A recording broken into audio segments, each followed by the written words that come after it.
Don't you wanna bet that I can get you back inside your head before the summer ends, and spread a little love just for a little fun? I'll make you come back to me before the rise of every sun.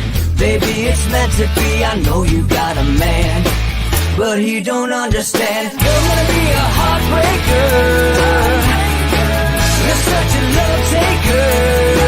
So just suck me in and you can toss me like a cigarette.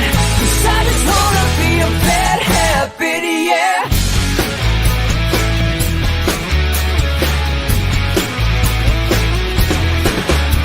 There's rhythm in our love, it's impressive, excessive. You can't make this stuff up. My chest beats is restless, wakes the neighbors up above. Yeah, baby, come and show me love. Baby, come and show me love. Because you're gonna be a heartbreaker. You're such a love taker. So just suck me in and you can toss me like a cigarette. 'Cause I just wanna be a bad habit, yeah.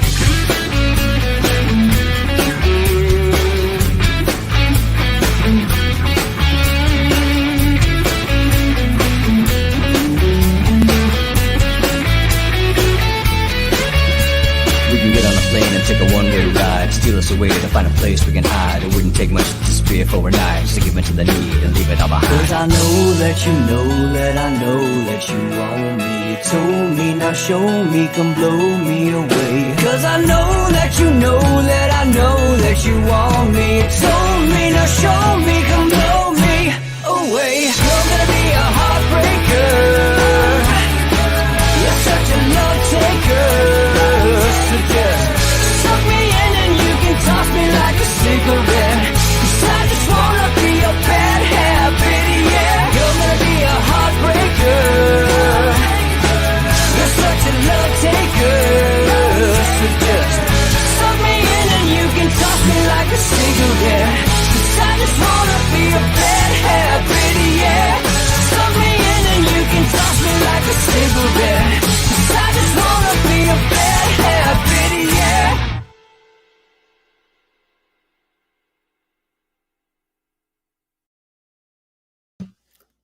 Good morning, folks. It is Thursday, June 11th. Thanks for watching Inside the Numbers with the People's Pundit. I am the People's Pundit, Rich Barris, and you guys can follow me on Twitter if you don't already, right there, at Peoples_Pundit.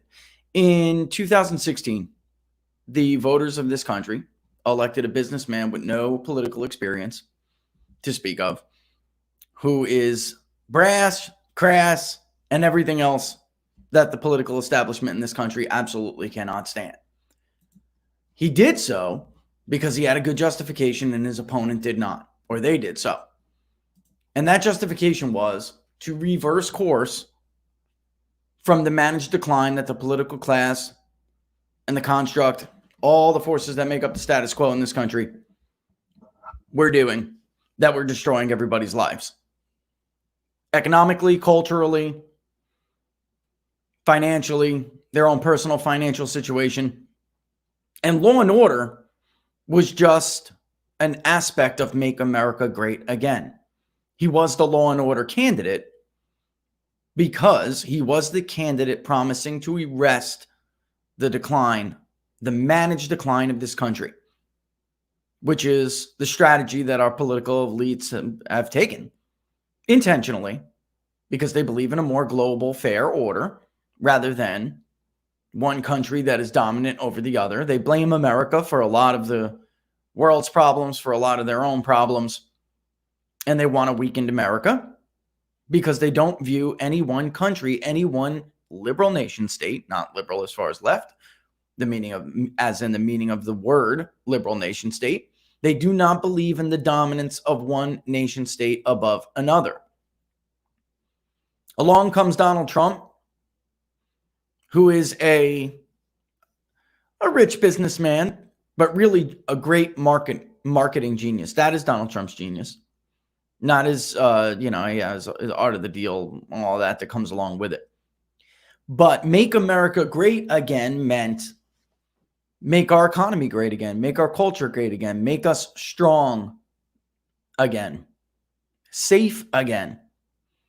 And all of that, it really encompasses a lot, but it was one nice, neatly packaged justification. Hire me, I'll bring jobs back that Obama says he cannot bring back. Hire me, I'll renegotiate trade deals that hollowed out your communities. Hire me, and I will make your neighborhood safe again. I will restore order. But after a week now, nearly 2 weeks of protests and rioting, I can't even call them protests. After nearly 2 weeks, yesterday, Antifa, which he himself claimed to be a terrorist organization, Antifa, which is a radical anarchist group that claims to care about economic justice, racial justice. They don't. They are a Marxist revolutionary group. They are using black people right now. The ranks of Antifa are largely filled with white suburban kids. It's the product of college campuses. They do a lot of recruiting on college campuses. Together with the help of BLM, Black Lives Matter, which we discussed yesterday, is a fake civil rights group, disguising also to a Marxist revolutionary group, disguised as a civil rights group that pursues racial justice. Together, they took control of City Hall in a major U.S. city, which, of course, as you know, is Seattle. That is not law and order. This morning, Trump threatened, of course, if they do not take back their own city, then he will do it for them. But here's some shots from yesterday.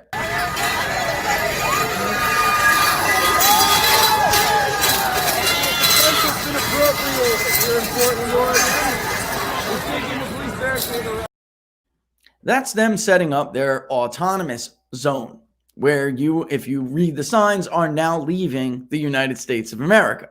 Okay. And that coupled together all day with the destruction of national monuments, local monuments, the tearing down of various statues. Of course, during this, we've seen this before. And of course, one of the targets, as usual, has been the Confederacy.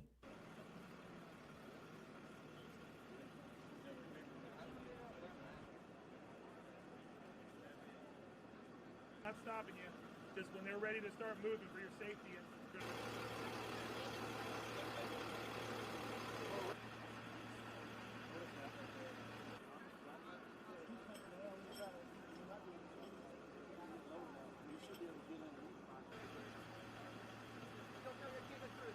We get the point. That's Jefferson Davis in Richmond, Virginia. And even though 3/4 of the country does not support taking down Confederate statues, why stop there?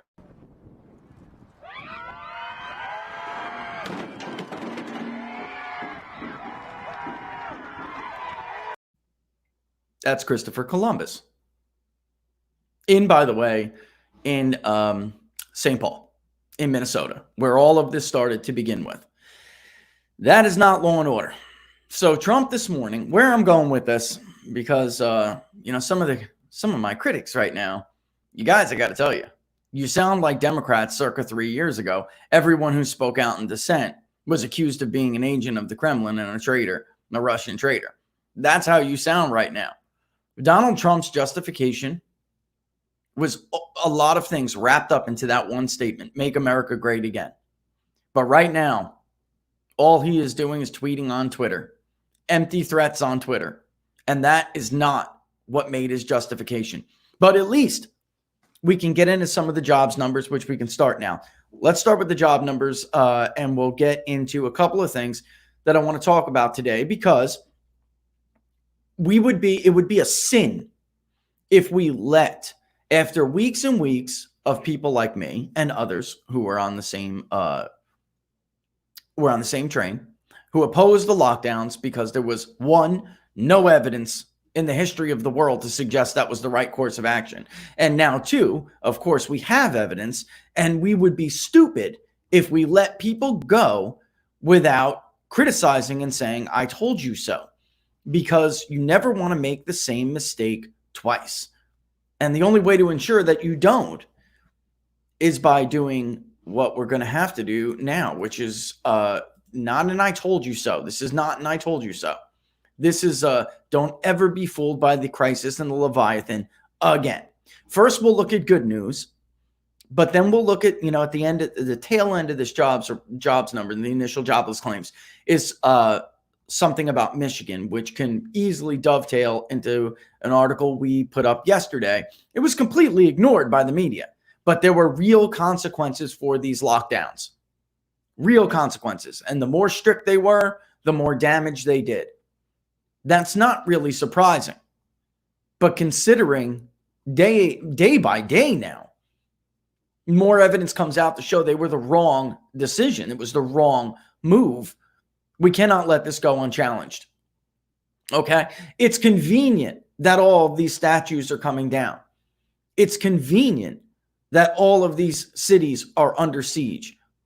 It's convenient because we don't have to talk about the giant lie that was sold to us. The giant lie that cost millions of Americans their jobs during a time of unprecedented prosperity as far as the duration of an economic expansion. We committed this act by choice on our own, and we cannot let them move us from one crisis to the other without discussing it. I will just say, when Trump, and I'll defend him in this regard, when Trump went to Twitter and he said, take control of that city or I'll do it for you, both the mayor, who is a progressive, but does not support dismantling the police department, so that's why they're doing this. Because you can't give an inch, they'll take a foot. You can't show any weakness, it'll serve as blood in the water. And the feeding frenzy will ensue. They've yet to learn. They've yet to learn this. They should have learned it from Jacob Fry. Go home! Go home, Jacob! Go home! Go home, Jacob! Go home! Go home, Jacob! Go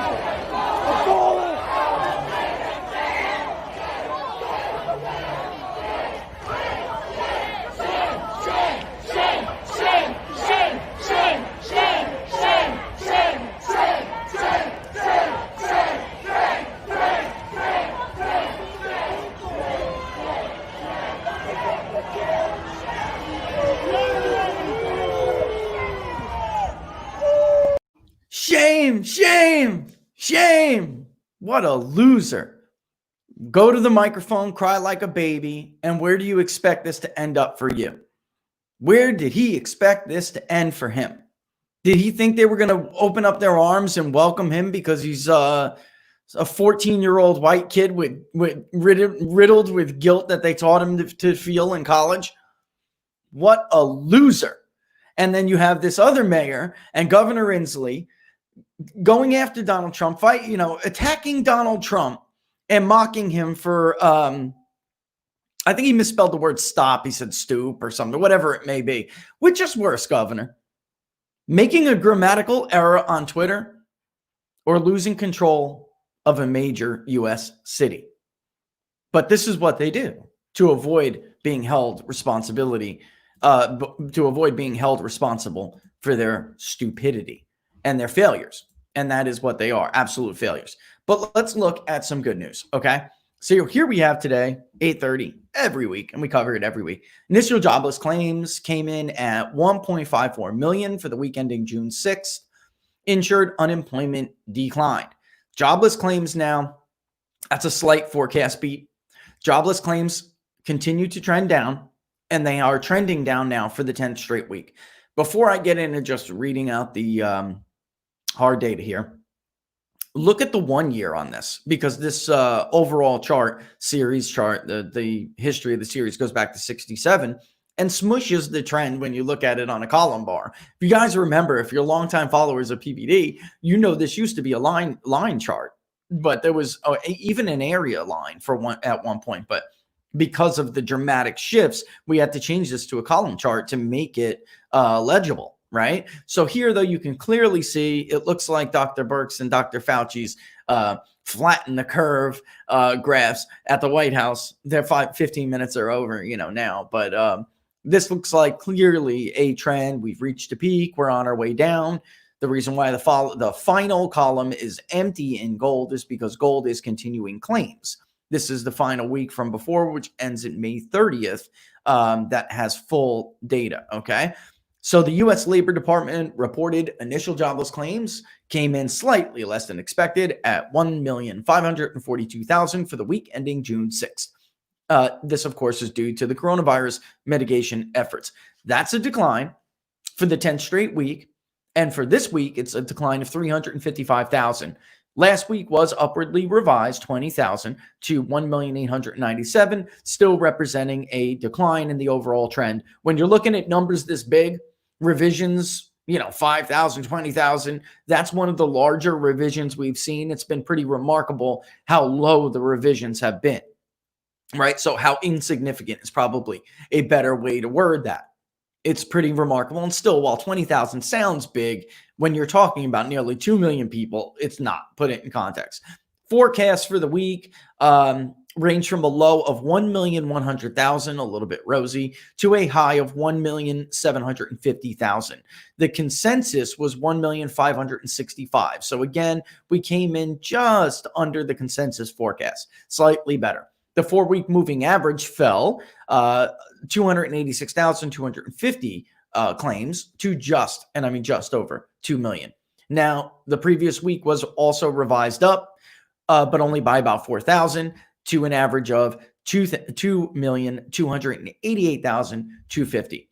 This makes roughly 45 million Americans who filed initial claims for unemployment benefits as a result of the effort to slow the spread of coronavirus, the lockdowns. However, millions now appear to have returned to work given the lagging data.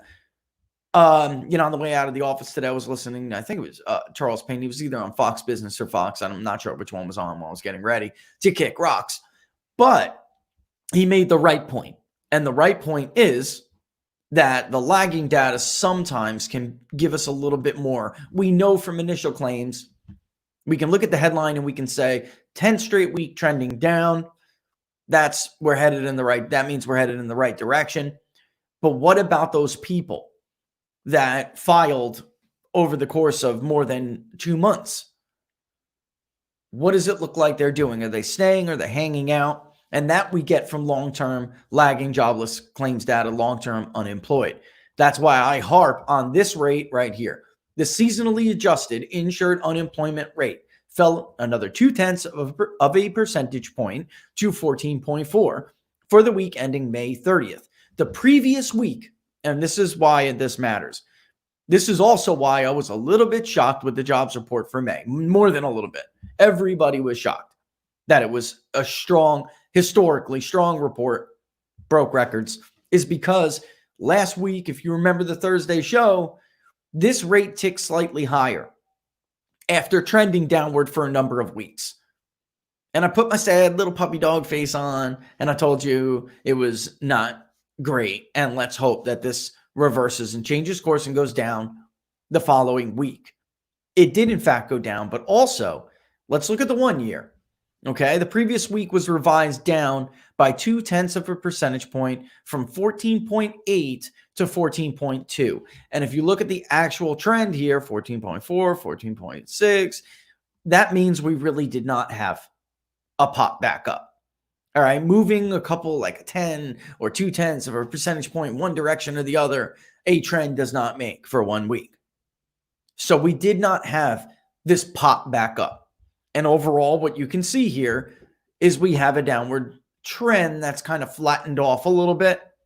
So in the next Thursday show, and at 8:30, if you watch this stuff religiously like we do, at 8:30, look for that number. Did that pop back down? That's what you're going to want to know. That's what you're going to want to see.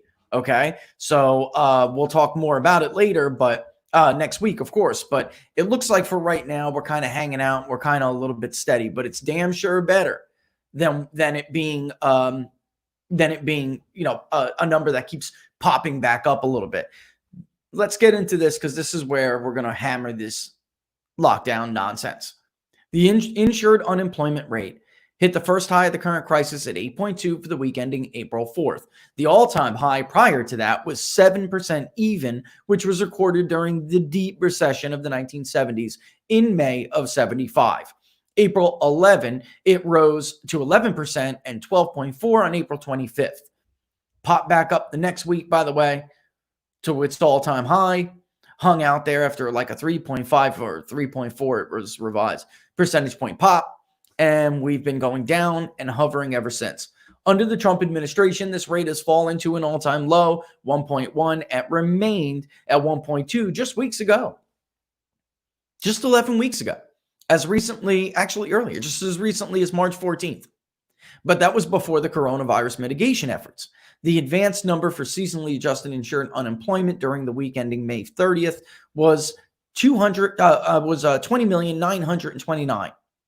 That's good because that's a decline of just under 340,000 for the previous week. That week was also revised down by a lot, 219,000 to 21,268,000. The 4-week moving average at just under 22 million is a decline of nearly 500,000. I'm not going to bore you guys with the big totals here, right?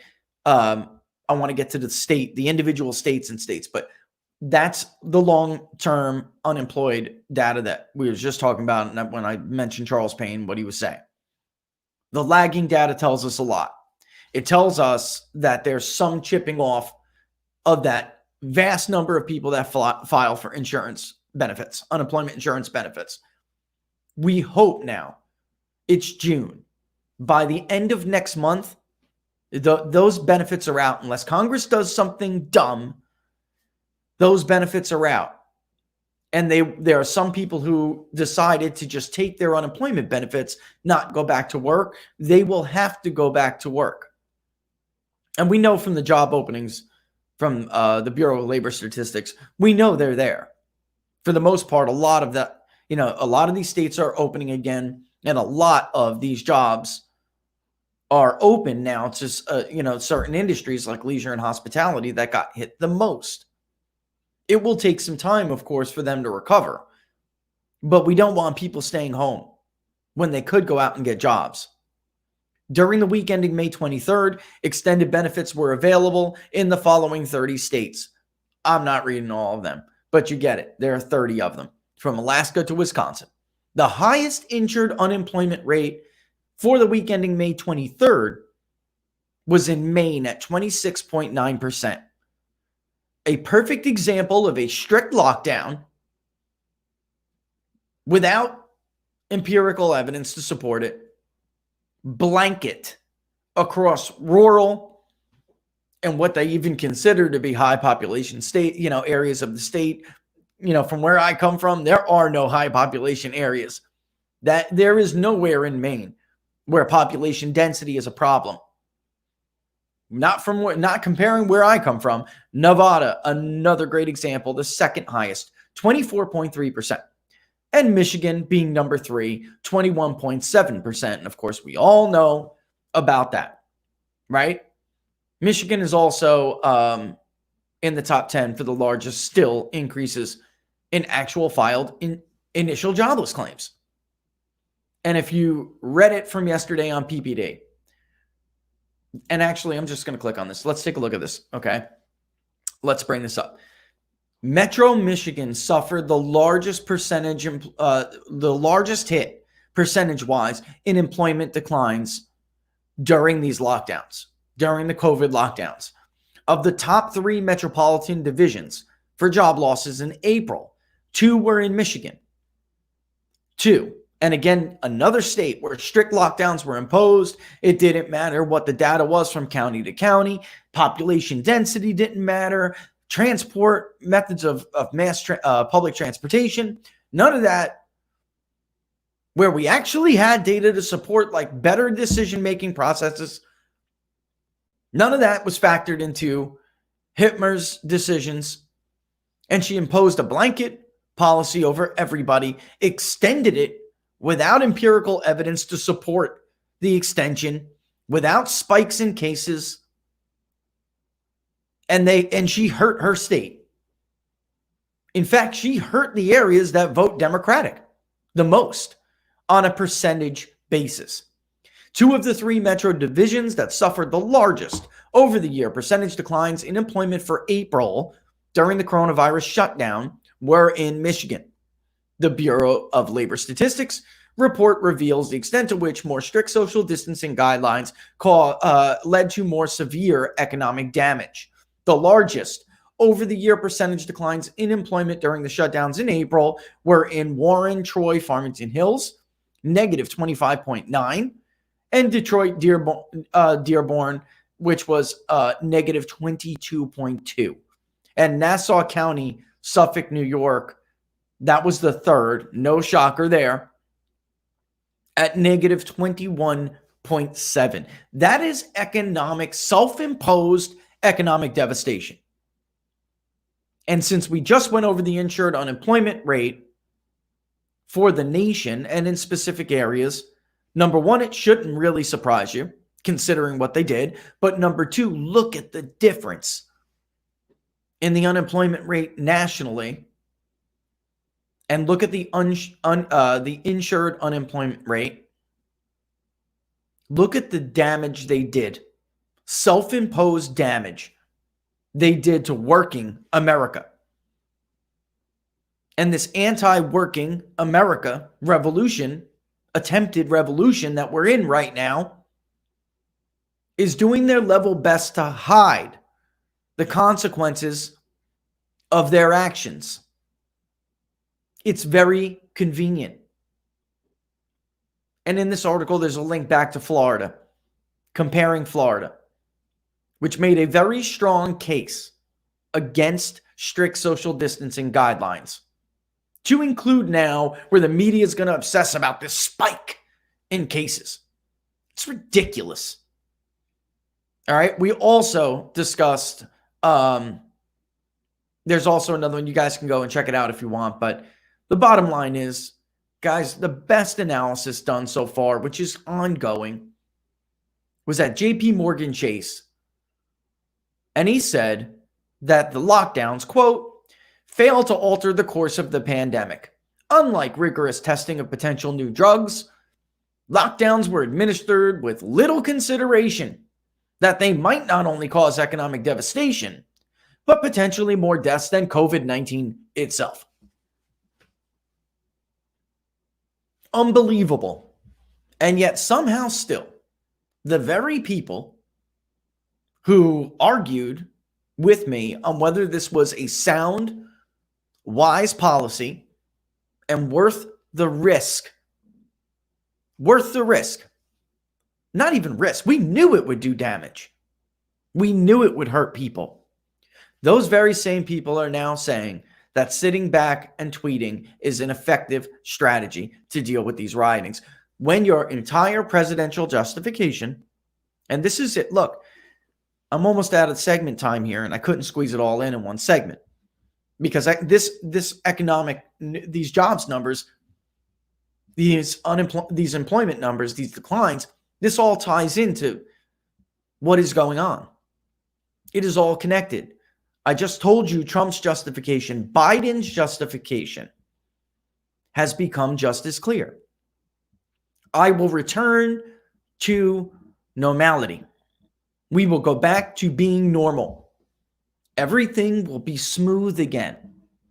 Everything will be calm again. He promised you law and order. There's rioting in the streets. Florida. He promised you law and order. There's rioting in the streets. He promised you job creation. 40 plus million had to file for initial jobless claims. I'm not saying those arguments are fair. I'm telling you that elections are not decided by news cycles. They're not decided by swings in polling that are done by that are caused by artifacts of the polls themselves. And yes, we can talk about the Gallup poll in a little bit. I knew you guys wanted to do that, and we will. I'll spend about 5 minutes telling you why it was a large decline. Some of it is the artifact of the poll, but it's not all attributable to that. It was taken pre-jobs report, but again, let's save that for the other segment. I'm telling you, elections are not decided by these trivial things that people who are deeply invested in politics focus on day to day. They come down to narratives and choices between those narratives.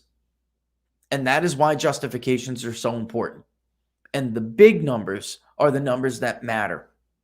The economic indicators, those are the numbers that matter. Polls taken 147. I did the calculator before. I think it's 147 days until the election. I could be wrong, but I did the calculator before just in case I decided to use it. But 140 plus days before an election, the only thing that matters is the development of that narrative, defining each candidate, their justifications, and what they stand for. The good news for Trump and his supporters is that we are that long out. And 140 plus days is an eternity in politics. But if he allows this justification to be under assault like this, then there won't be anything that he can do. And that's the first segment wrapped up. All right. I will go. I'm getting bugged to look at, he is in trouble. That's it. That's I usually save this for Freewheeling Friday, but he is a very vulnerable incumbent. I'm not saying it's done and he's over, because nobody knows how an election is going to go 140 something days out. But he absolutely is in trouble. And maybe in the next segment, before we get into the rest of what I wanted to talk about, maybe in the next segment, we will talk a little bit about the Gallup poll, and then also some of the election results from last Tuesday. And we'll talk about Georgia and West Virginia and what is and what isn't a sound indicator or a statistic to cite with predictive value. Okay, but let's just do a quick little spiel. It is now 10:32 on June 11th, right? Yep, June 11th. And thanks for watching Inside the Numbers with the People's Pundit. I am the People's Pundit, Rich Barris. You guys can follow me if you don't already on Twitter right there. Of course, the best way to support the show is to subscribe to the best data journalism website on the internet, which is People's Pundit Daily. You can do that by going to peoplespunditdaily.com. All right, or ppdnews.us/subscribe. ppdnews.us/subscribe. And a big thank you for all of you who have done that, because there has absolutely been a spike in our subscriptions since the start of the show, and I imagine it's you guys.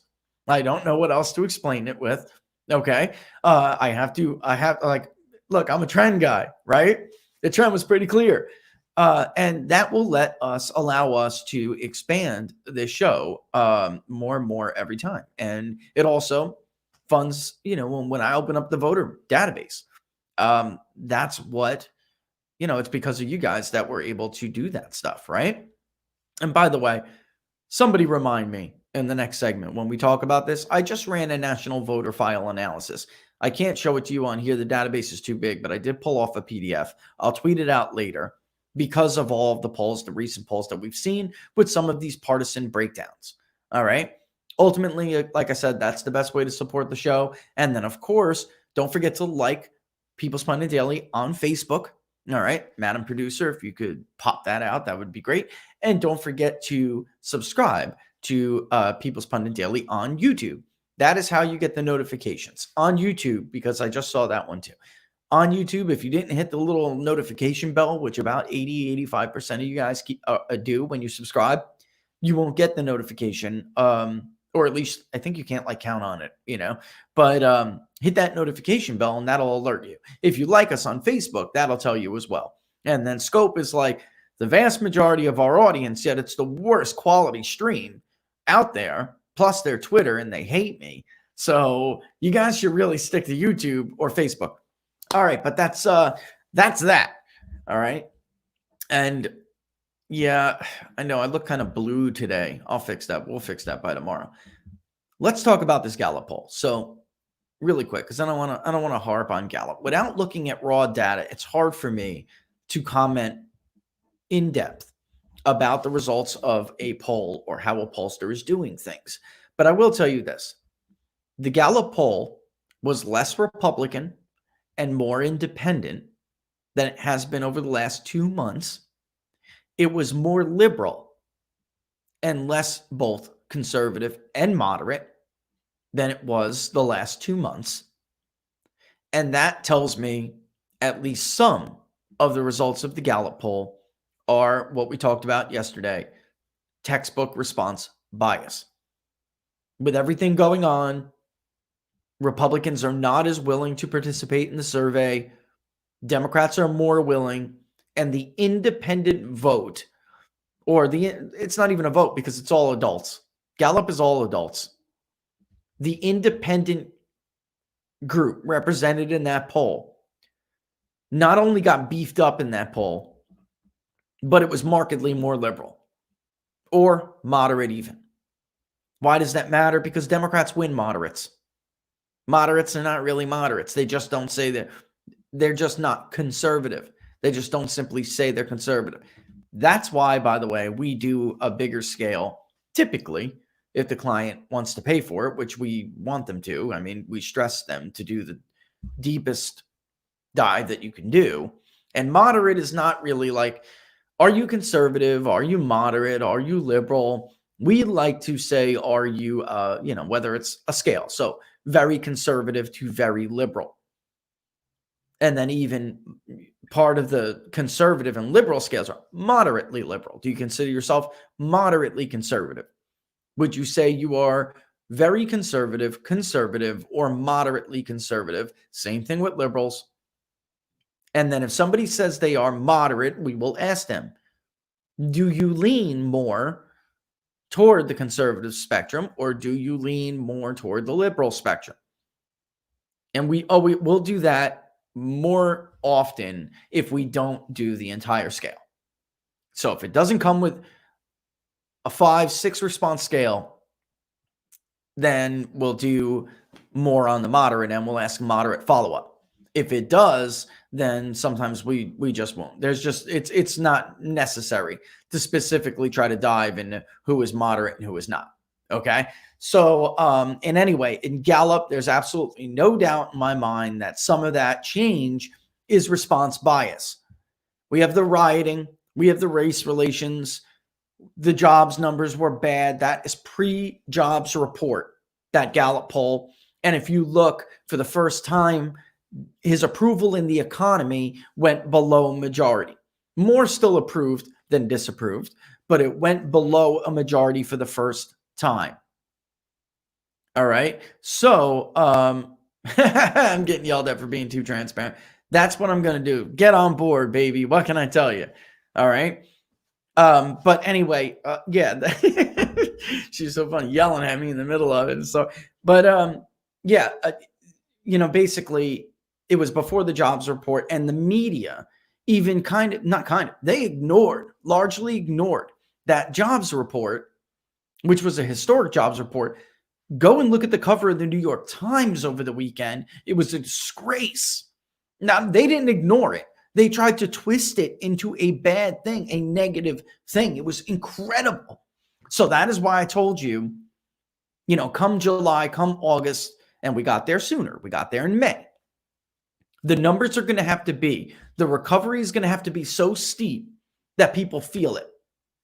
And his numbers on the economy will have to go back to where they were, or very close to where they were before. They're going to have to feel it in their hearts. They're going to have to feel it in their wallet. They're going to have to feel it in their families, because rest assured, the media will not tell them. The big media hate machine should start now. If you guys watch this show all the time, if you follow me on Twitter, the big media hate machine and how they act should start to factor into your thinking on everything. Okay, so Donald Trump is now going to do his, he's going to return to his rallies.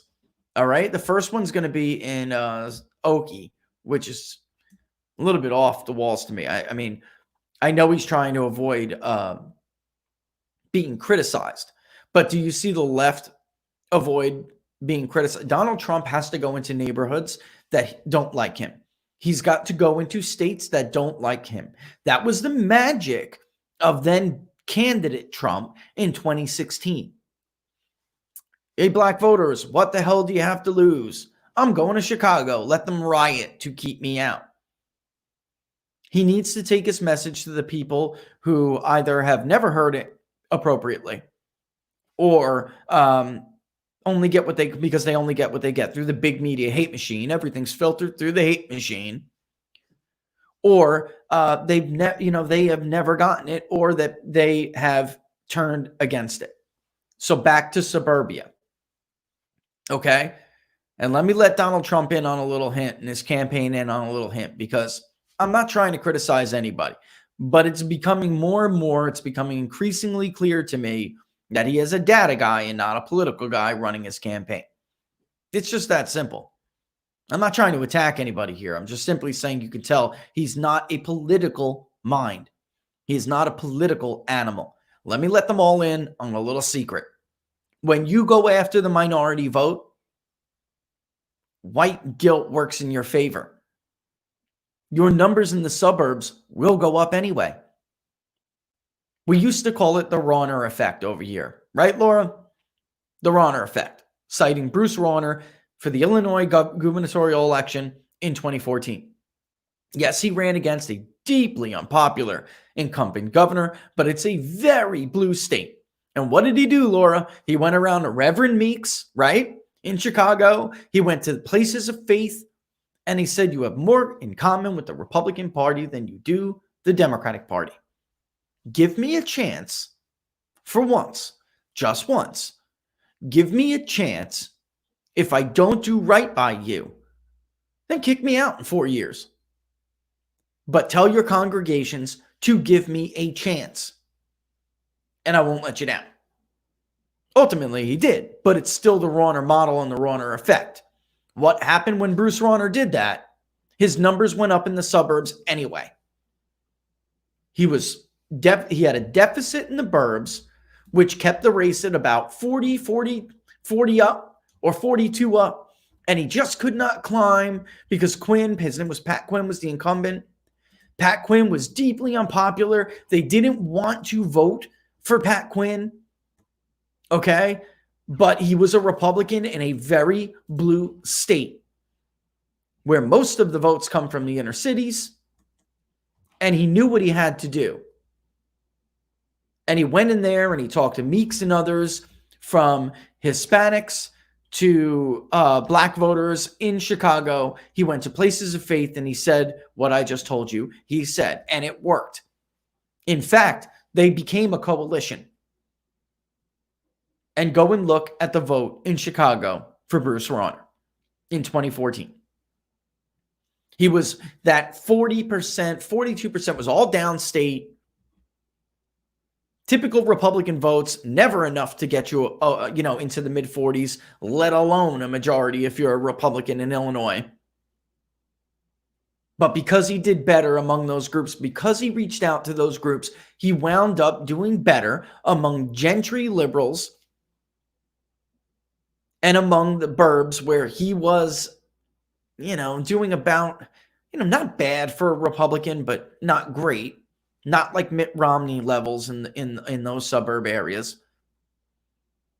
And it happened anyway. And by the way, you know who was smart enough to know that? Rand Paul and his campaign manager. And I remember talking to him back then. He got it. He knew it. And that's why he always thought Rand Paul would be a strong general election candidate. And so did I, frankly. Because Rand Paul was going to take that message all over the place. And he was going to take his message of privacy to young people. Donald Trump has got to get back into the areas he was not afraid to go in 2016. And I don't know who the hell is telling him he needs a rally in Oklahoma. But they're out of their damn minds. Jared Kushner, by the way, was wrong. And Mark Meadows was right about the need to hold a speech, obviously. He needed to address the country. When you have race riots in the street, it's time for the president to come out. Those suburban voters like a comforter in chief. Maybe you don't, and you don't give a damn about it.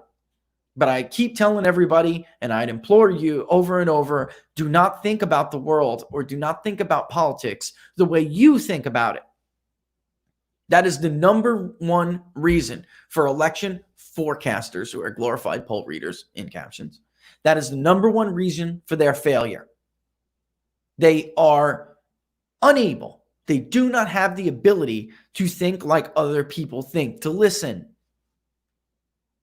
to say, well, what is it that they need? What is it that they want? They are not capable of it. Don't let yourself be like that. Maybe you don't give a damn and the tweets don't bother you, but they bother others. And if you're, the reason why I'm focusing like this today on Twitter, go look at my Twitter. Not on the show. Go look at my Twitter feed. I feel like what's his name? Aaron Mate or whatever, or one of the liberal journalists who didn't buy into the Russia investigation and his own turned on him. That's the way it look, take your heads out of your butts before it's too late, is if you want to win this election. Because speaking of which, with 12 minutes left, let's talk about Georgia and let's talk about West Virginia. Okay. Actually pretty strong voting from Democrats in Georgia. Joe Biden will still not win the state of Georgia. Okay. This is, it was a strong showing, but incumbent presidents, which Donald Trump has more votes than Joe Biden in the state of Georgia. Together in the presidential race, Republicans just vote, a little couple thousand, 10,000 or so last time I looked, shy of what Democrats did in total, but not if you look at David Perdue. Incumbent presidents do not get vote totals like this. So for the new data analysts and experts that pop up on Twitter that claim to be election experts, of course, we don't know who the hell they are. We don't know where they come from. Nobody in the industry has ever heard of them before. But sure as hell enough, I see a new one every couple of months. Definitely every election cycle. There's a handful of them. And I'm seeing a bunch of them comparing primary voting as a predictive indicator. That's a trap. Of course, there is definitely something that you can use. There is, of course, it's not every single one, but look at the state of Georgia, for instance. Incumbent presidents who run unopposed do not get 700 more, almost 800,000 votes when they are running unopposed. Bill Weld was not even on the ticket here. Nobody was, except for Donald Trump. Yet Donald Trump got more votes than he did in 2016 in the primary, which was competitive, and he got more votes than he did than Hillary Clinton did. Now, Joe Biden also, and Democrats overall, really not just Joe Biden, because here again we have Joe Biden unable to consolidate. And let me just look one more time here, just to make sure, because I have it'll update. But here again, we have Joe Biden unable, after all of these months, to consolidate his vote share. So he's under 85% in Georgia, though we got a solid number of votes with 99% reporting, a little over 700,000. Donald Trump, for some reason this is blank. It's probably an API glitch. But the last time I looked, I think Donald Trump had about 750,000 or 40-something thousand. Or maybe David Perdue had a little bit more. So maybe Donald Trump had 725,000 votes. People do not come out and vote for a president. All right, West Virginia, who is running unopposed, by the way. In West Virginia, with about 98% reporting, Donald Trump has just under 200,000 votes with 95% base support. Joe Biden has just about 65% of the vote in West Virginia and 117,000 votes. Not a bad showing for a Democrat in West Virginia in a primary, but this is their nomination cycle. This is the Democratic nomination cycle. Turnout, like we saw in 2012 for Mitt Romney, should of course be higher than turnout for an incumbent president who effectively is running unopposed. And it was for Mitt Romney. It did not mean that that we should have ever taken that as a sign that Mitt Romney was going to win. Here, I think it's a trap. And I mean this on both ends. I mean this for the people who were touting how good Democrats did in Georgia, slightly outvoting Republicans, which, by the way, again, that's not true if you look at David Perdue. All right, but if you look at Trump too, and you say, wow, look at all those numbers for an incumbent, Ronna McDaniel did that on Twitter, which prompted my tweet yesterday. That is a trap. It's a trap. You're comparing apples to oranges. You're not even, actually, that's not even true. You're comparing apples to kiwis. You simply cannot do that. What do you take from this? Take from it, Donald Trump has an enormous amount of enthusiasm. His voters are absolutely going to vote for him. That's going to happen. But that Democrats, as much as they don't like Joe Biden, want to vote for somebody, and they don't. I hate to tell Joe Biden and company, but at this point, you should absolutely have locked up this vote. Losing more than 20% of the vote in the state of Pennsylvania at this point, when all of your challengers have endorsed you, losing 35% of the vote in West Virginia. Why does West Virginia matter? It's a red state. Because 52 out of, I don't want to blob it out again. I don't have it in front of me, but the vast majority of counties in Pennsylvania are Appalachia region counties. The southeastern part of the state, which caused us to blow Ohio. We did call Ohio right. Donald Trump was going to win it, but we never had him leading in Ohio any more than 5 points. Right, Laura? In fact, our last poll tightened to +3. He wound up winning it by nearly 10 points, 9 points. That was because of Appalachian Democrats. They voted in droves for him, and we did not expect that to happen. Not on that level. So if you're looking out in Western Pennsylvania, okay, and you're thinking, is Joe Biden going to pull back those working class people who voted for Barack Obama? The answer looks like not really, because even though he looks like he did well there was a huge, most of Bernie's vote, which so far, by the way, has been in more urban centers. The urban areas now are starting to come around to Joe Biden.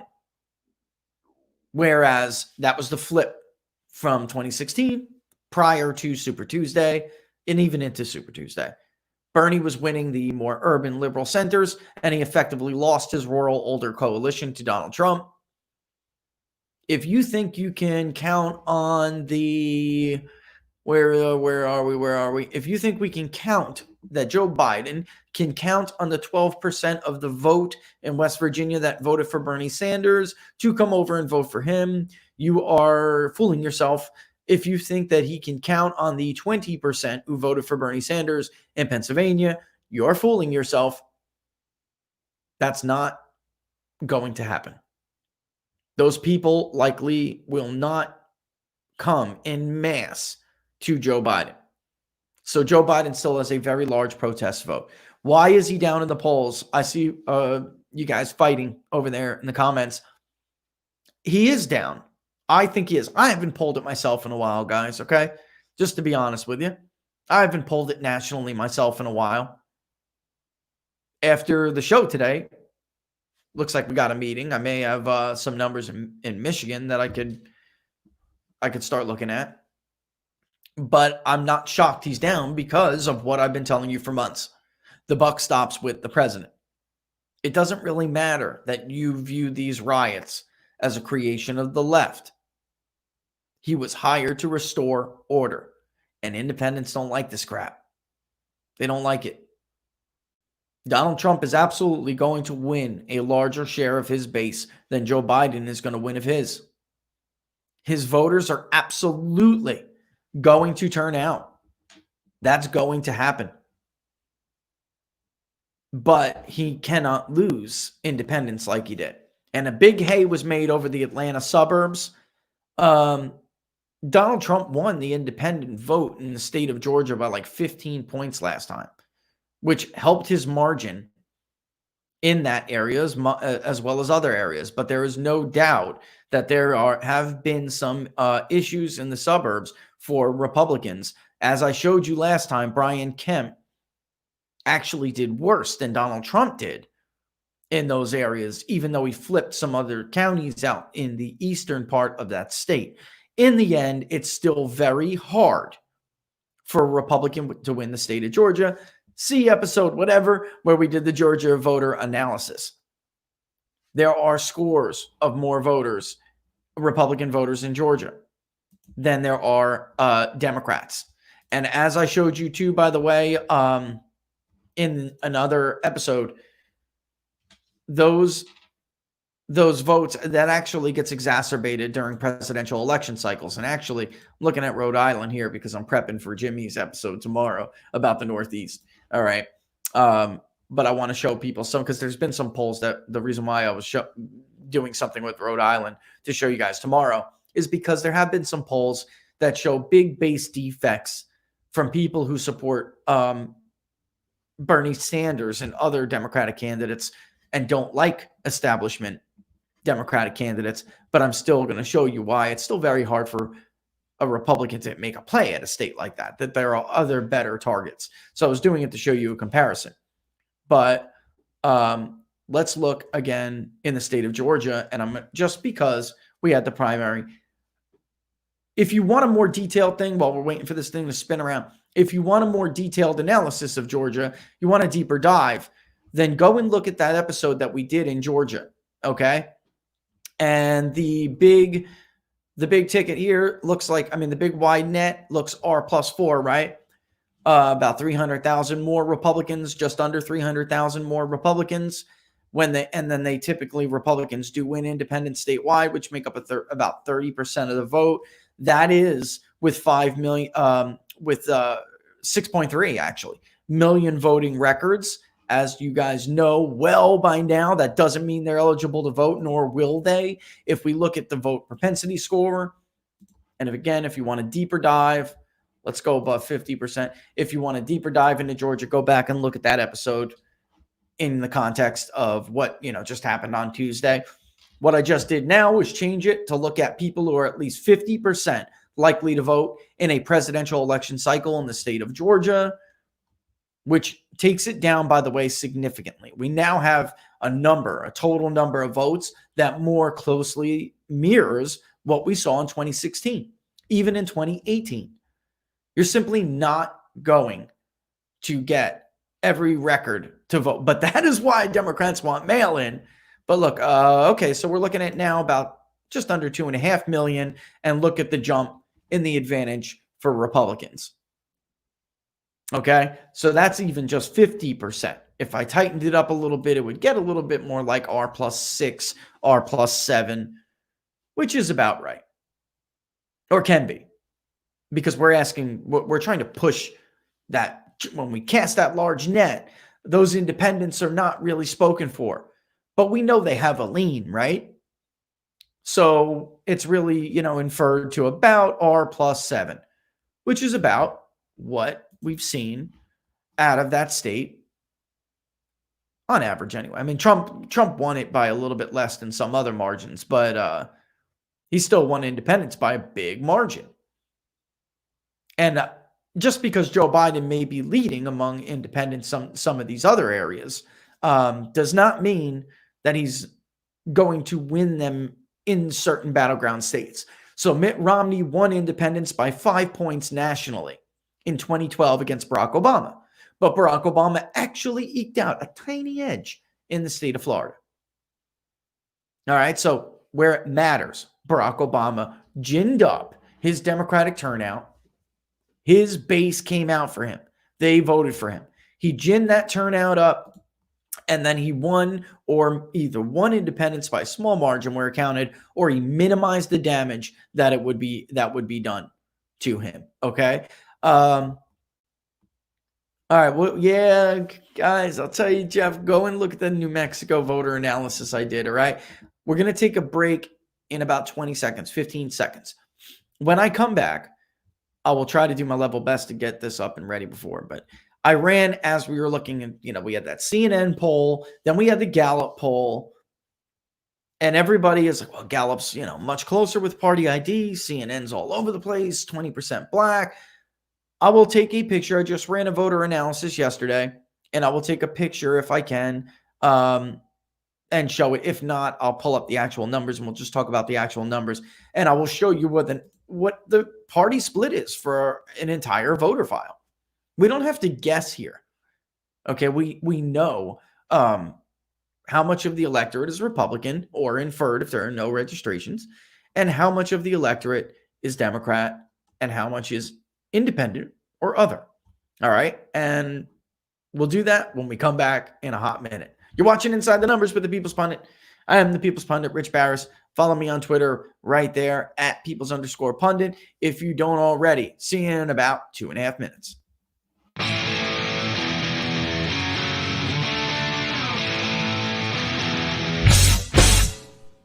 How much you wanna bet that I can get you back inside your head before the summer ends and spread a little love.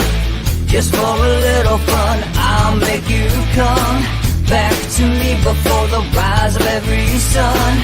Baby, it's meant to be, I know you got a man, but he don't understand. You're gonna be a heartbreaker, you're such a love taker.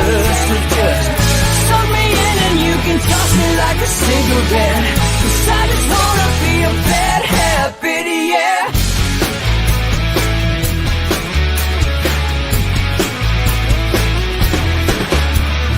Rhythm in our love, it's impressive, excessive. You can't make this stuff up. My chest beats is restless, wakes the neighbors up above. Yeah, baby, come and show me love. Baby, come and show me love, because you're gonna be a heartbreaker. You're such a love taker.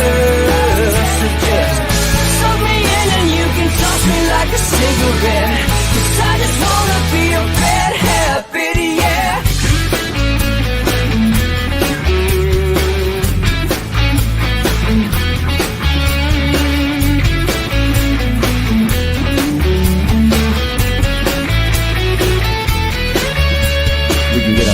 Take a one-way ride, steal us away to find a place we can hide. It wouldn't take much to spear for a knife, just to give in to the need and leave it all behind. 'Cause I know that you know that I know that you want me. You told me, now show me, come blow me away. 'Cause I know that you know that I know that you want me. You told me, now show me, come blow me away. You're gonna be a heartbreaker. You're such a love taker. So just suck me in and you can toss me like a cigarette, 'cause I just wanna be a bad habit, yeah. You're gonna be a heartbreaker. You're such a love taker. So just suck me in and you can toss me like a cigarette, 'cause I just wanna be a bad habit, yeah. Suck me in and you can toss me like a cigarette, 'cause I just wanna be a bad habit, yeah.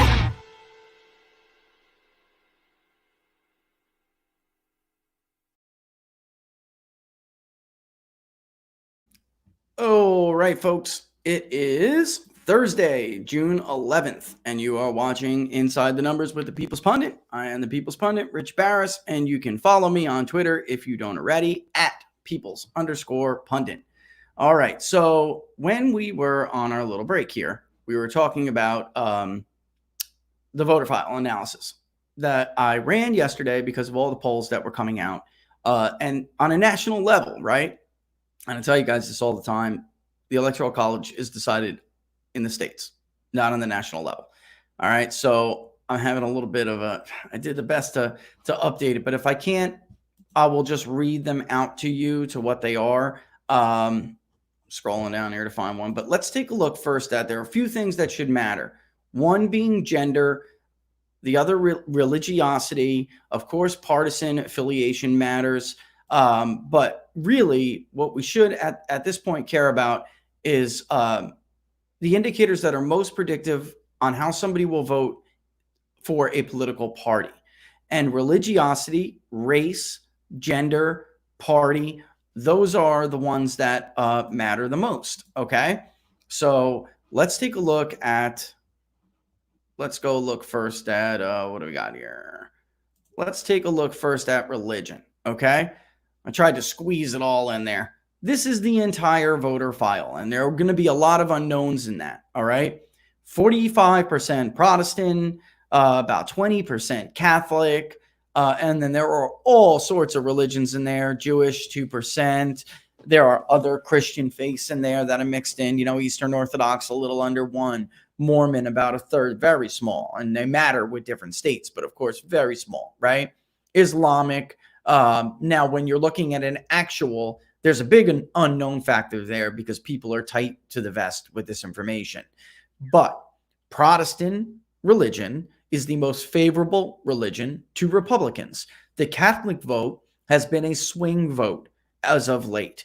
Okay. If you look at Mitt Romney, Barack Obama won the Catholic vote, and he did so pretty significant.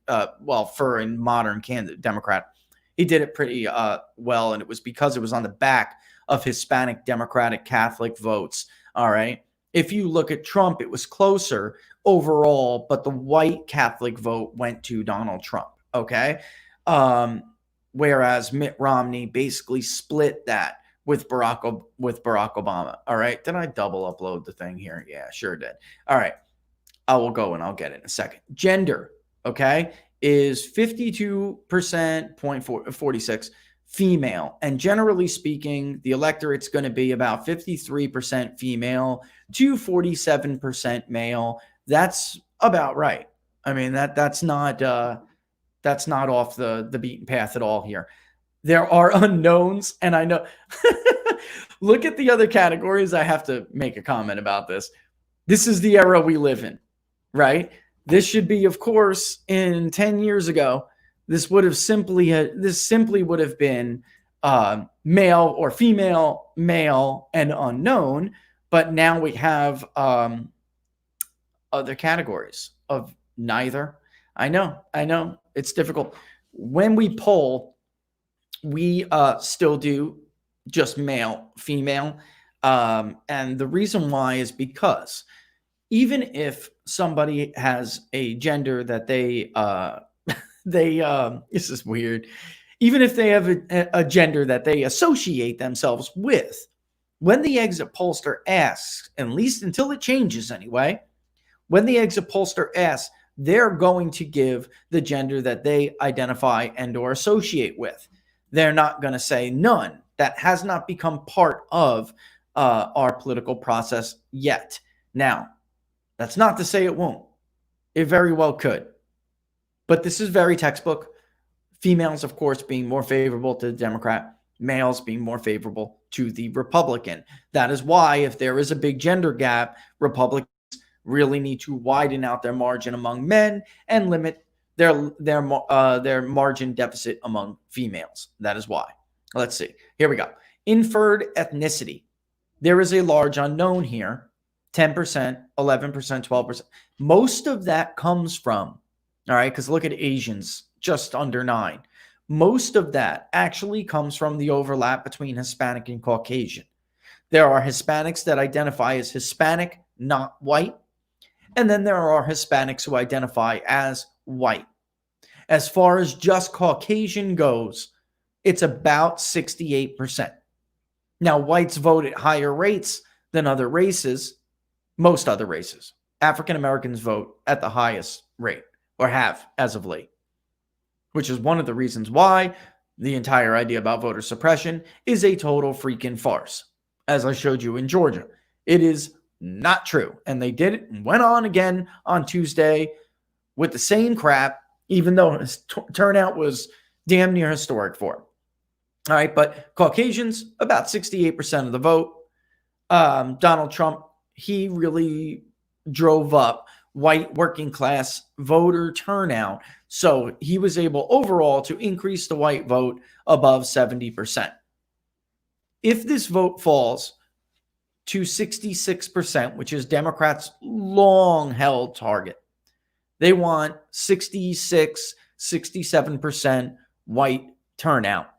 Then Republicans will have a difficult to near impossible chance of, effort will be difficult to near impossible to win the Electoral College.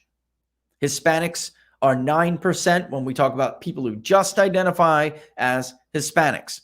Of course, if you pay attention and if you're a political junkie, most of that unknown is going to come out on the Hispanic side, because of course Hispanics are not 9% of the electorate. Okay, so that 12% unknown, some of it's going to go to the white population, a small percentage of it, and then the rest is going to go largely to the Hispanic category, identified as H. All right, let's look at party. I should have gotten a pie graph because it would have explained it a lot better. But if we look at party, then it immediately looks like in this column, because that's what it is, a column chart, it immediately looks like Democrat dominance. But it's really not when you add it all together. All right. So here is party codes. Democrats that we know flatly are Democrats, are a little over 22%. Inferred Democrats are a little over 14%. When we round, of course, to the nearest whole number, the total percentage of Democrats in the entire voter file, which is over 200 million records. I think it's now, I looked yesterday, I think it's now at 213 plus million. A significant expansion, by the way, from the first time that we ever signed on to voter files. So we're looking at about 36% Democrat. And when we look at Republicans that we know are Republicans, we're looking at about a little over 16%. And then when we're looking at inferred Republicans, we can also round to 16%. So the total number, the total percentage of the overall electorate in a totality of the voter file is 32%, which leaves 32% for independent and other. Okay, and when you see independent right here, it doesn't mean independent like, you've traditionally heard. That is actually the independent party.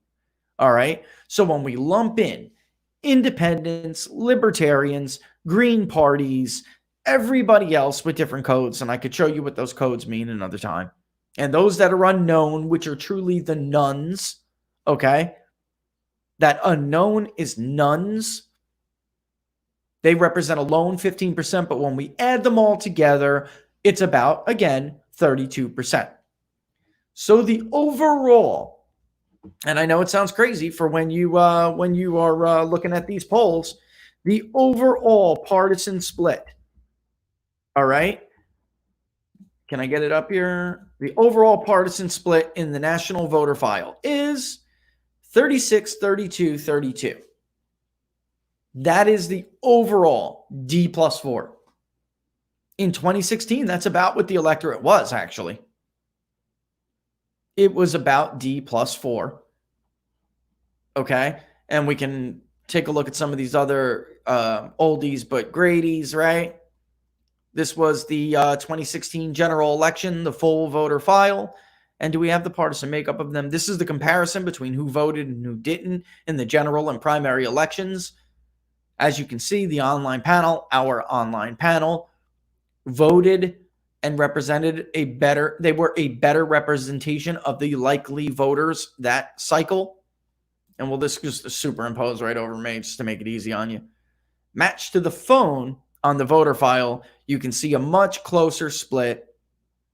But then when you look at the individuals only, you see at that point about a 4-point split.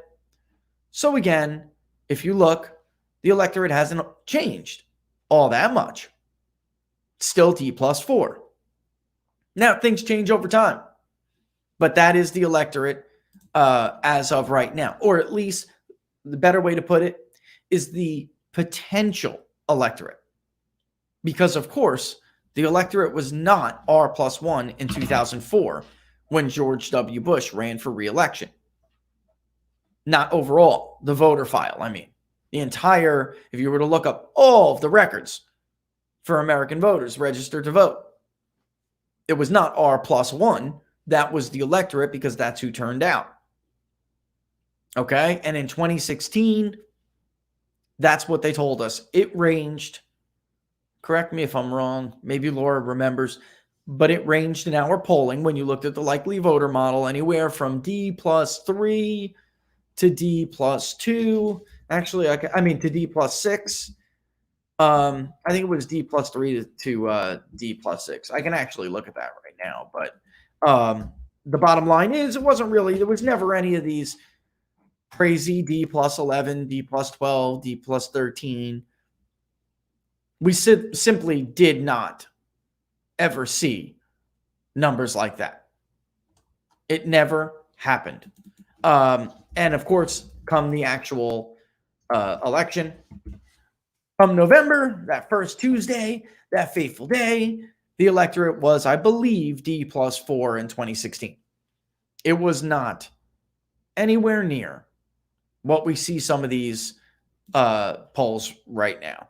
And I'm just looking, I'm taking a look at some of the results from from 4 years now, nearly almost 4 years ago, because we started tracking the day before the 4th of July or 2 days before, but then did not, of course, track the 4th of July. So the very first tracking poll that came out was the 10th of July. And that was a 7-day average with 2,334 registered voters. And that started out as D plus 6. And we added at Clinton plus 1.9. And then as time went on, it shifts. If you don't wait for party ID, which I tell you, again, is part of this debate now. Everybody has a different philosophy, but we do not believe in waiting for party ID. If you wait for the indicators that we just went over, and I didn't show you the other ones, but it would also be education, region. Laura's going to yell at me.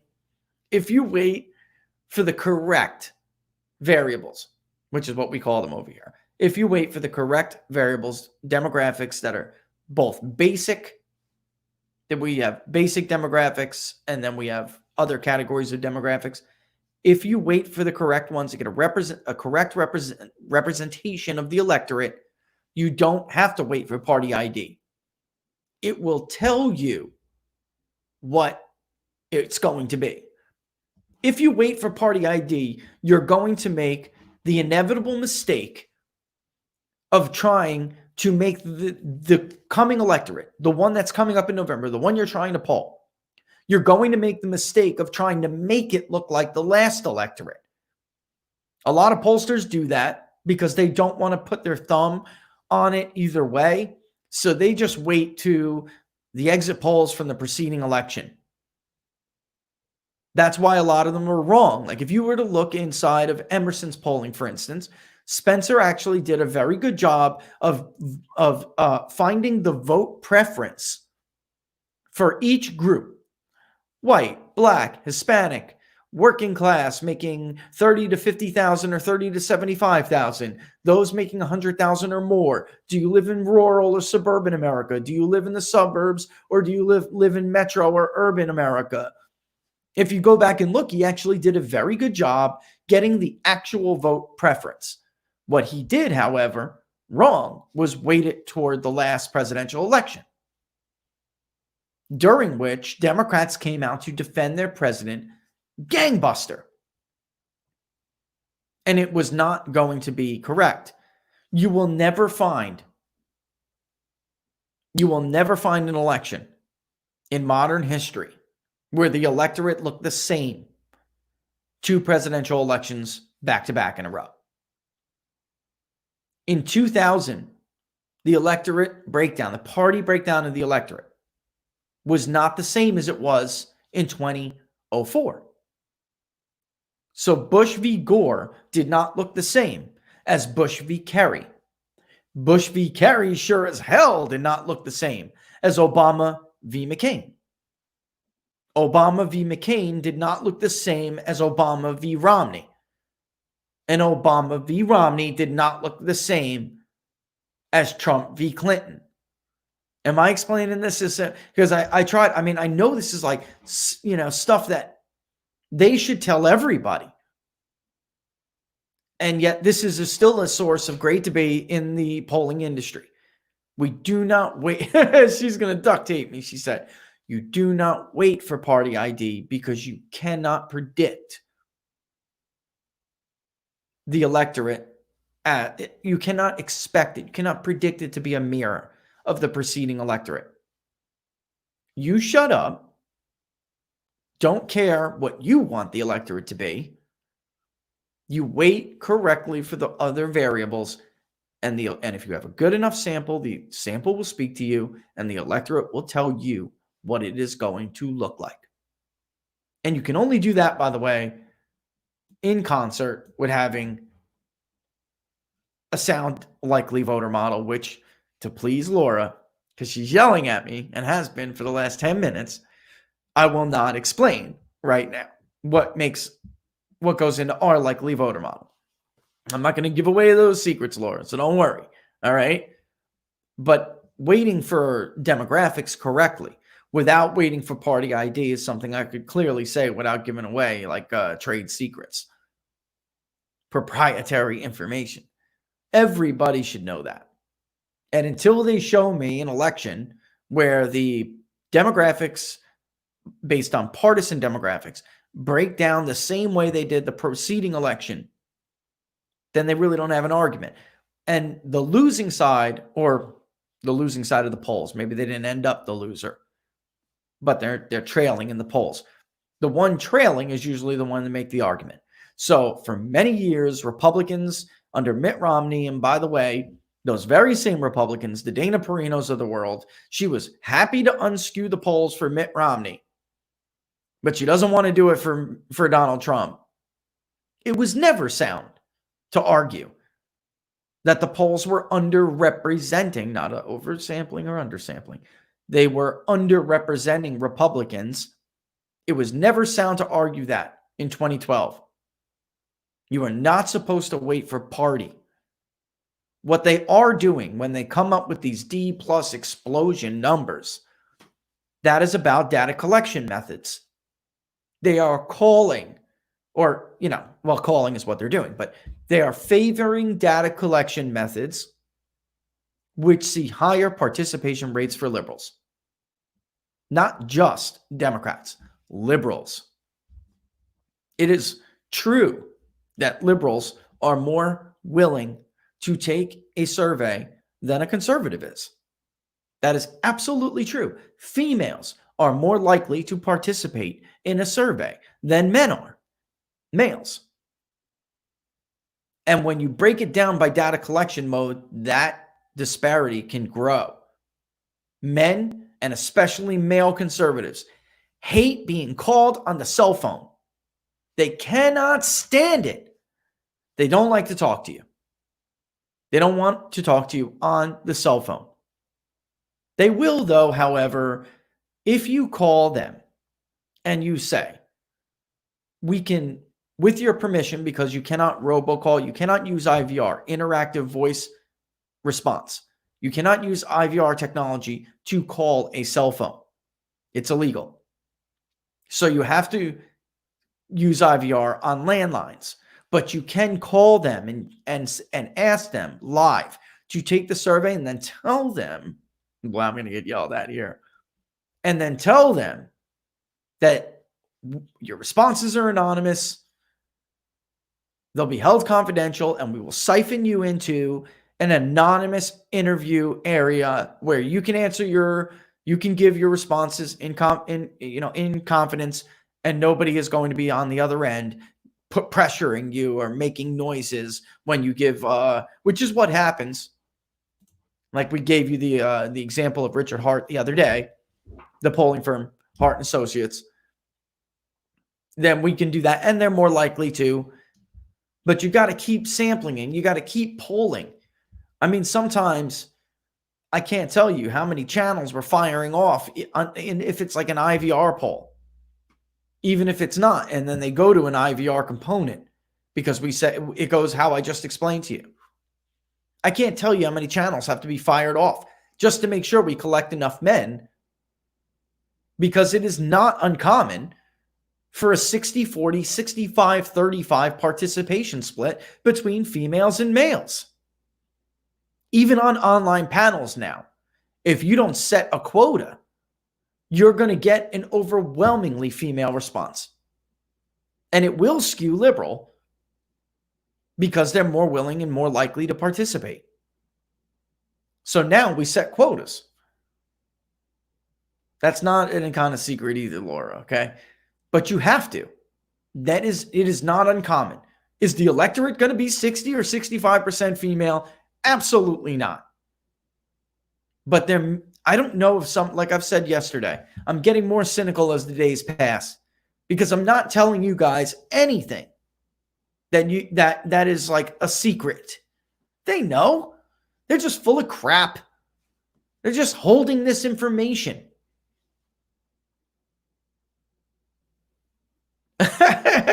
She said, I can't wait till I can mute your mic. And she will. She will. She thinks I'm going too far. She will. But look, the reason why I do this is because I really think the only way to fight, number one, there's two goals. Number one, to fight back against the crap. That's the second goal. I just said it number one because I don't want to spend as much time on that. That requires no explanation. Number two is they're damaging our industry. The public doesn't trust us anymore. And I got to be honest with you. I'm not an overly sensitive guy, but that actually hurts my feelings. It sucks. I tell Laura all the time, I feel like I'm a lawyer. You know, like the public hates lawyers, like generally hates lawyers. I'm starting to begin like I'm a lawyer. I should have went to law school. If the public's going to put me in the same damn category as slip and fall scumball, Michael Avenatti, I might as well make the money, right? Well, polling is good money. It is. That's another reason why they do it, because live caller polling is a lot more money, and it skews toward getting the results that they want. So, that's really it. Look, before I go to the break here, and I will slip and slide, haven't I? Yeah, I call him a slip and fall scumball. A slime ball. It was right? Slime ball, I used to say, right, Laura? Slip and fall slime ball, Mike Avenatti, who's now facing like 400 years in federal prison. Ah, crap. The higher you go, it really is true. I don't know where this old adage came from, but hell, I think it came from Michael Corleone, but it's true. The more legit you get and the higher you go, the more dirtier it is. It's absolutely true. I was having some glitches before, so I got rid of it. I'm not reading your stuff on Twitter. Right. But I did want to tell you guys because I did warn everybody about this about a month ago, but as we get closer, and you guys aren't going to like this, let me just warn you. As we get closer to the house being done, all right, and everything going on, I'm going to be a little bit indisposed. I'm going to have to take some breaks.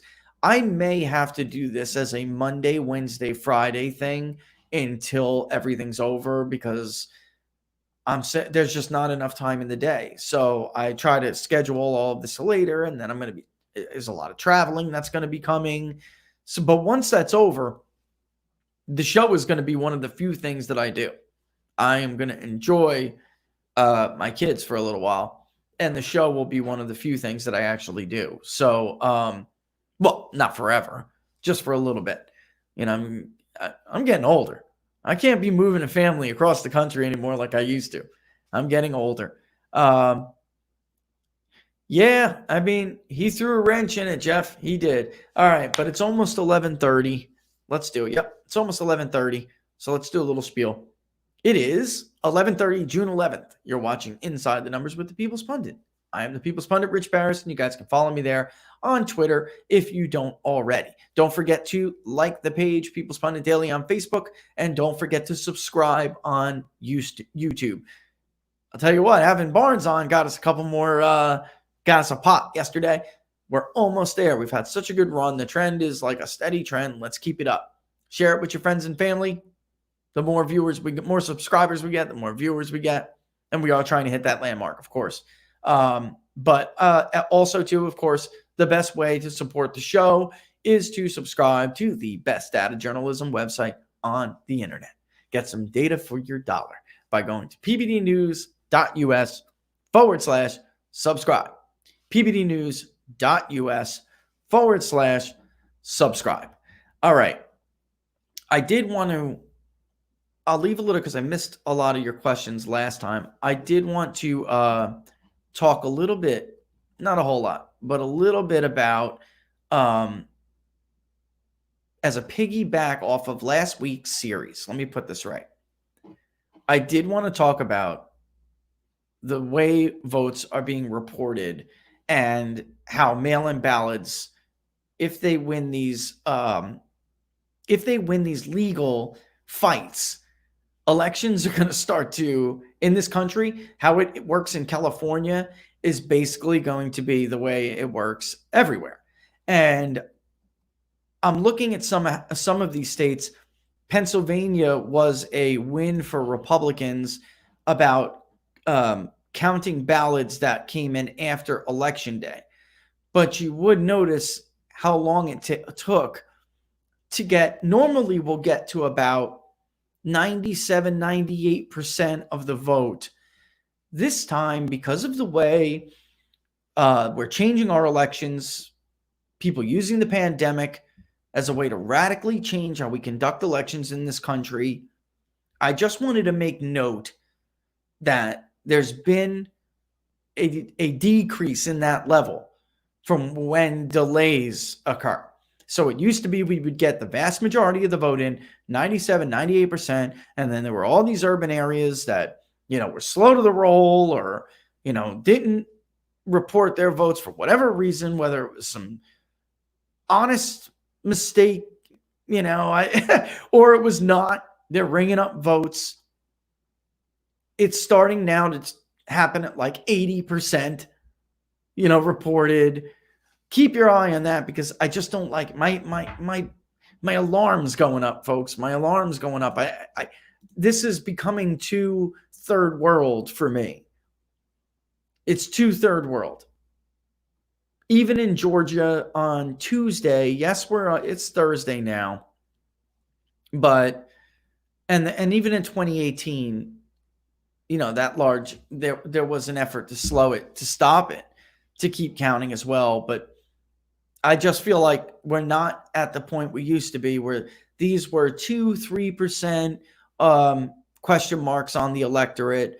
We cannot get to a point where, 60-70% of the vote is in and we stop counting like in California.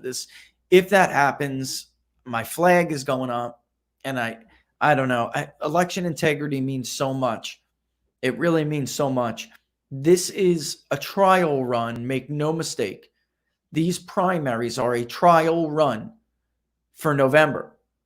So they're testing the waters. They're dipping their toe in the water right now to see if it's hot and to see if they get how much blowback they may get from this other stuff. But I know it is insane. If you compare it to other countries, it's insane. It is a 1 night, 2-day process at most, but for the most part, outside of true absentee ballots, like take elections in a state like Israel, for instance, they've done a lot in the last couple of years to try to move that in our direction. But they have a lot of, military votes that aren't counted either right away. But for the most part, the Brits, they actually do a much, I think that the British do a much better job than we do. Elections are not supposed to run as long-term events. There was a reason why our founders did not want that. They intentionally stated one day. It was for a number of reasons. Number one, you just simply cannot give people that much opportunity to do something wrong. They were very wise or hip, did not deny, made no bones about the realities of human nature. And number two, they wanted people who had a stake in the game, what's the word I'm looking for here, guys? Who had a stake in the game. Skin in the game. That's it. They wanted people who had skin in the game and who took that civic duty seriously enough where they would show up for that one day. I mean, this was an intentional thing. And we're undermining it. And we are, not only are we not wise to human nature, not only do we delude ourselves, and the expression is, have no delusions about, we do have delusions. And not only do we have them, but people actively seek to push them. It's naivete, like you wouldn't believe. Some people are just naive, others aren't. It's more sinister. Yeah. PA was 934 Trump, 914 Biden. Yeah, probably roughly about that. That sounds about right. And by the way, if you look at entirety of Democrats, it's more, but there is a base fracture there that is, again, primaries can be traps because the incumbent is not running a race. The incumbent party is not really deciding. And I didn't mean to skew off here. I just got a question. I want to answer it. But they're not really deciding. They're not making a decision, even if the other party has, it's still a solid, even if the other party is supposedly done, I don't look at these results and see that it's an ended nomination process because there's still so much fracture voting going on. It is a protest. At this point, Joe Biden has all the endorsements. But right, it's still trickling in. And that's the ultimate point of let me circle back and get back to my original point. It's still trickling in. And that's not 2%, folks. I mean, that kind of a difference is not 2%. It's never going to end, or you have to have better election integrity than this. And that's not to say something is going on. I'm not even meaning that. You cannot give the appearance of something to question when it comes to election integrity. You can't even do that. I mean, this is not the bastion of democracy. This is not the standard of self-governance. There are emerging democracies around the world. There are places where we nation build that do this with more integrity. I'm not kidding. That's sad. It's a sad commentary, but it is the truth. Which is, by the way, another reason why, Republicans really have, for a lot of their own problems, they have nobody to blame but themselves. This stuff with, open the show with the law and order issue, and maybe I'll close out with this. But this was a pot that has been on the stove heating up for decades. Since, I would argue, even before the Cultural Revolution of the 1960s. I would argue it predates that. Because there are elements to the progressive era that were seen as so fringe, nobody even paid attention to them in the early 20th century. Didn't give them much seriousness. But now they're essentially mainstream on the American left. There are elements like, William Jennings Bryan was seen as a firebrand. But, I don't want to circle back to that yet, Jeffrey, but the quick answer is, I don't want to keep, throwing myself off. But the quick answer is yes, I still do think he's in trouble because he cannot count on those votes from Joe Biden. And on the presidential level, independents do tend to lean Republican. Even in the polls where Trump is down in Pennsylvania, he's still ahead in many of them among independents. So if the partisan split is going to be a tighter split than they think, then you're looking at a Trump squeaker. But that if that was to continue, and I'm not saying it is, like I said, 4 or 5 months out, but getting back and circling back to this,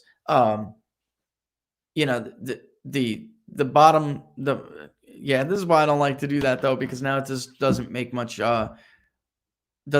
sense. But there are elements to the progressive era in the early 20th century that would have been seen as fringe. Nobody was paying attention to them. Sane America has been basically asleep for a very long time. And they had laughed this stuff up, especially the establishment of the Republican Party. They had laughed this stuff up as if it was never going to come to fruition, as if, college campuses have always been nuts and that's just it, kind of thing. Well, they were going to have an impact after a while. They were going to become breeding grounds for places and organizations like Antifa and Black Lives Matter, which hold a fundamental, at the core of their argument and their reason for existence is a grudge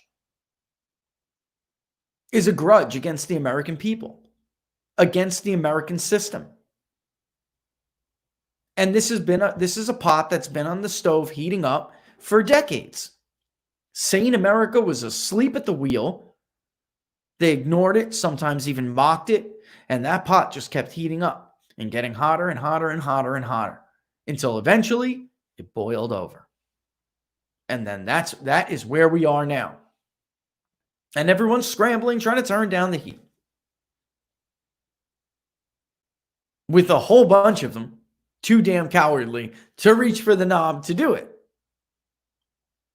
I mean, middle America, at this point, I don't know what point they would have to vote for Republicans. It's like, you can't just heap it on one party and say, well, why would they vote for Democrats? Look at the insanity in the streets. Why would they vote for Republicans? What have the Republicans done to stop it? You might as well go with the guy who's looking to throw you a bone. For free. For nothing. Right? I mean, you have to start looking at things like that. And it's unfortunate, but Republicans sat by and didn't address any of this for years. That goes for Donald Trump. In 2016, that winning coalition was attitudinal. That is a word that I used before anybody else, by the way. And it meant that his support did not necessarily, at least the origin of the Trump campaign, his support did not necessarily rely on party. In fact, he angered a lot of the traditional Republican Party, represented more by like a Romney or John McCain. And he shifted political coalitions. And he had an opportunity, not just him, because it's not just him. I mean, a lot of the problem is that he was forced to still deal with those elements. That element is still in D.C. It did not represent the working Republican coalition. The us version of the us versus them, they're not represented in D.C. in the same percentages that are, that represent those who put them in power. Trump drug a lot of those people across the finish line with him. He changed the political coalition, yet DC Republicans refused to really acknowledge that. Paul Ryan went to the microphone and he said, he heard a voice none of us heard. And now I'm going to be listening. And then he proceeded to be Paul Ryan and act like Paul Ryan. He didn't proceed to do, he didn't listen to anything. He just kept on being Paul Ryan. His tax cuts, corporate tax cuts, which I know, look. Oh, that's, what? That is what I'm over here when I was looking at the producer's statement before. I was wondering what I was missing. That's what I'm missing. And let's look at it in a second. Give me a hot minute. But yeah, he just kept being Paul Ryan. He lied to the president about a key issue. Sign this omnibus bill and I will get you a vote on the wall before we lose the House of Representatives. He didn't do it. He lied. There was this resistance to the political coalition that put Donald Trump in the White House in 2016 and drug a lot of their sorry you-know-whats across the finish line. There was still a resistance to it. And he, in many ways, allowed it to happen because Mark Meadows had a plan to take Paul Ryan out as the Speaker of the House. And Mitch would have got the damn message if they did. They would have had a lot different of a first 2-year agenda. Donald Trump chose to work with Paul Ryan instead, to keep Paul Ryan in place. Meadows' plan would have worked. They would have outed him. They would have ousted him. And he would have went home, back to Racine a lot sooner without doing so much damn damage. There are reality, if you love Donald Trump, you've got to take the bad with the good. And that is the reality. One of the biggest mistakes he made, many of the biggest mistakes he made in the very beginning of his administration. And also, that appeal, because it was attitudinal, could cross over into racial voting blocks that Republicans had no prayer to win before Donald Trump. And he tried. Think about Harvey, when Harvey went to go visit him at Trump Tower. Then the social bias came, the social pressure came, and he kind of gave up and he didn't want to put people in that position to be attacked like that. He shouldn't have given up. He should have kept on. Should have kept pressing on. And we know this, by the way, that Democrats themselves understood, which is why they immediately moved to paint Donald Trump as a racist, because they did understand that his appeal was attitudinal, not ideological. And you could look through Podesta's emails, and you'll get a ton of people emailing John, this guy's a problem. This guy's a problem. Our usual playbook of the race card is not going to work on this guy. We better hit him hard or else it won't work. He's got a celebrity. He's admirable. And he's easy to admire. And now we find out, by the way, from the first real work of Barack Obama's life and career, we find out Barack Obama himself envied Donald Trump. He envied him more than most people. And he, by the way, was afraid of him in 2012. That was the only person Barack Obama was afraid of running against. He wanted to run against Mitt Romney. He wanted to. And the only other real plausible was, you had Newt, but he was afraid that Donald Trump would run. He breathed a big sigh of relief the day that Donald Trump brought Mitt to Las Vegas to give him his endorsement. He let out a giant exhale that day, and so did his advisors, because they were only afraid of Donald Trump that cycle in 2012. And Donald Trump chose not to because he was smart, because you don't run against incumbent presidents who are not in a crisis, All right, but speaking of, I will say this, the president's signature tax law, and I'd like to take us out with this because it was on the docket the other day, and I couldn't get to it, so I'm going to try to grab it now.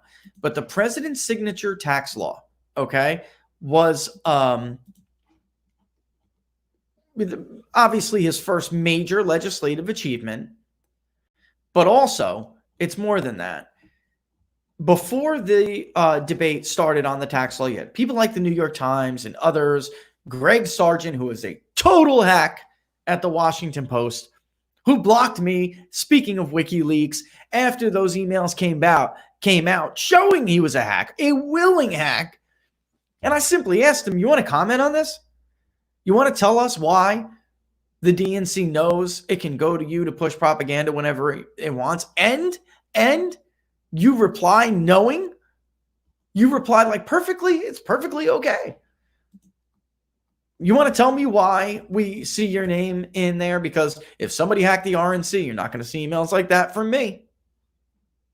And he blocked me instead of answering. But that hack too would preface his title of his hit piece against the tax bill, analysis. And because he would preface it with the word analysis, he thought he could write up some crappy opinion thing, right? Anyway, we took a very different point of view. And I'm just going to essentially read this because the Tax Foundation and we did, and I'll give you our own conclusions. We analyze this a little bit differently than the Tax Foundation did. So this article is essentially a comprehensive detail of both of those. All right. But Joe Biden released his tax plan, which would undo most of the president's signature tax bill. And Joe Biden's tax plan, without a doubt, would shrink GDP and it would stifle workers' wages. So in a nutshell, we go back to the era of Barack Obama.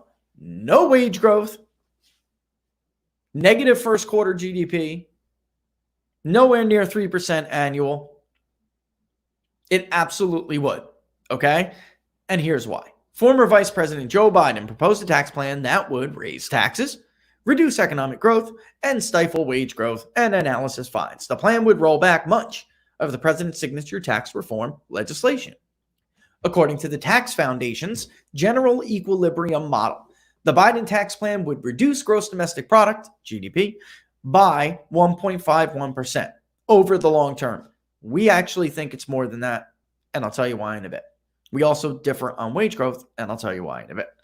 On a conventional basis, more closely associated with static scoring, the plan would raise revenue by about $3.8 trillion over 10 years. However, this is where the CBO and the construct come in every time, and they did during the tax debate, put out crap that it's going to blow a hole in the deficit because they static score. They can't score diddly. They can't score a kindergarten spelling test. They are an artifact of the Great Society. They're there to perpetuate social welfare. They're there to perpetuate the status quo in Washington. They're there to perpetuate stale, unproductive bureaucracy, and they should be abolished. They helped Barack Obama lie to America about Obamacare, and they helped Democrats in the media oppose this tax reform legislation by printing lies and selling them as a nonpartisan analysis. It's a load of crap. When using macroeconomic feedback effects, which are more closely associated with dynamic scoring, the CBO does not do, the plan would actually only raise about $3.2 trillion over the next decade. There's further empirical evidence to indicate the campaign's revenue projections would fall far. It says shy, but it's far shy. The same empirical evidence that correctly predicted the president's plan would result in stronger wage growth and not a deficit, which it did not. In December of 2017, President Donald Trump signed the Tax Cuts and Jobs Act, his first major legislative victory, and the first overhaul to the U.S. tax code in more than 31 years. It provided a tax cut to more than 80% of Americans, despite what the hack Greg Sargent at the Washington Post and other hacks said, and slashed the corporate tax rate from the highest in the or near highest in the developed world to 35%. And Dan Mitchell makes a good case for why it still was the highest in the developed world, 35, because there were others.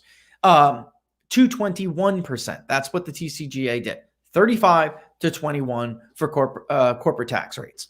Critics incorrectly projected it would lead to billions in deficits, citing static scoring from the Congressional Budget Office. Some of those critics have been forced to issue corrections, including the New York Times. Do you remember that fake Mr. and Mrs. Article from the New York Times? Those idiots, if I had time, Fools. If I had time, I would reread the article we did laughing at them because they fabricated, so they just made crap up. And they incorrectly, their math was just using incorrect numbers. Anyway, but they were forced to issue a correction for it.